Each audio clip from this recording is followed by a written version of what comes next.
Everybody, I'm here today with a driving lesson on getting moving in an automatic car. In this video, I'll be going over the basics of starting an automatic car and getting it moving on the road. Without further ado, let's get right into it. I'm going to try and make this video and these instructions as clear and concise as possible. You want to start off by taking your key and you want to start the engine of the automatic car. Now, I always recommend putting your foot down on the brake, just in case there's a problem with the transmission and the car decides to go.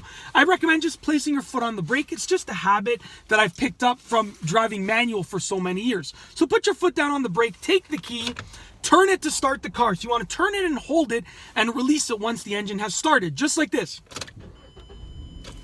Just like that. Now, most modern cars don't need a lot of time to warm up, but you do want to give them like 30 seconds just to get everything warmed up before you actually start.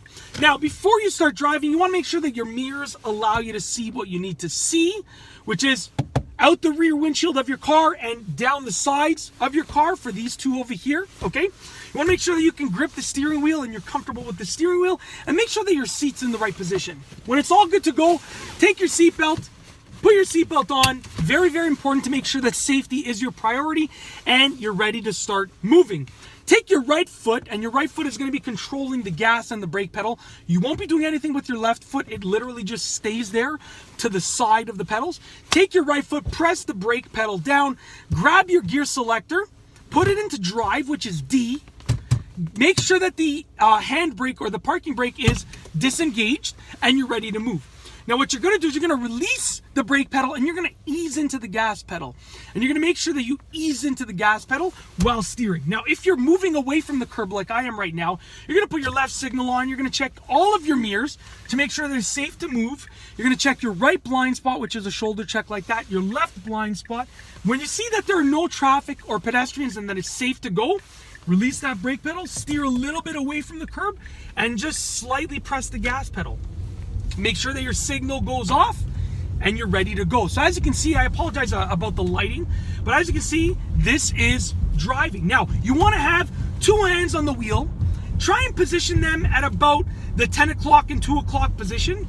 If you're imagining your wheel as a clock, you know, you have your right hand on the 2 o'clock and your left hand on the 10 o'clock. Now, there are other hand positions for driving, but I'm just recommending this one because this is, in my opinion, the most basic one, and it's also the easiest to master. So with that being said, I would just recommend the 10 and 2 to start off. Then you can learn different hand positions.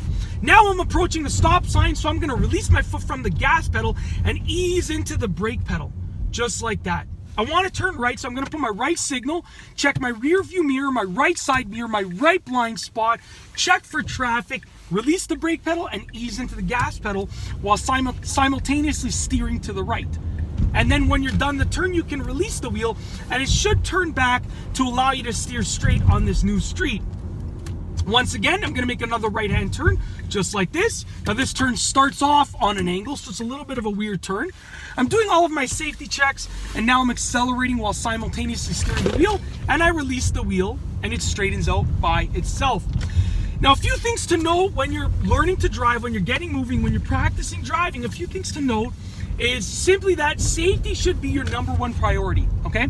Safety should be and is the most important thing, the most important aspect of driving. Now, another quick note, just another quick tip that you can use when you're learning is to look ahead while you're driving. If you look right in front of the hood of your car, then you're going to see things right in front of your car, but you're going to miss everything that's happening ahead of you. And that means when you encounter whatever happens ahead of you, you will not be ready to actually react to it, okay? But if you look ahead, you're going to see these things that are happening ahead of you early enough so that you can react to them when they actually get to the hood of your car. And also, when you're looking ahead, your peripheral vision will still show you what's happening in front of your car. So I'm looking far ahead. I have my two hands on the wheel, trying to keep it balanced. And one thing that is also very important for steering is making little minor adjustments or micro adjustments, okay? Now, just so you know, most people, when they first start driving, when they first get their license, they think that they have to hold the wheel super, super tightly and super stiff. That's not the way that it works. you are constantly, as a driver, going to make micro adjustments, which are tiny little movements of the steering wheel to continually straighten and perfect your steering, okay? It's not about holding it in one spot. It's about constantly adjusting so that you can actually have the ability to keep the car moving in a sort of almost perfect line. You see, we're human, so when we drive, we're not going to be driving in these perfectly straight lines or these perfect curvatures when we turn right and left. So that's where the micro adjustments come into play. The micro adjustments actually allow you to make those almost perfect curvatures perfect. They allow you to make that almost straight line perfectly straight. And it's as simple as that.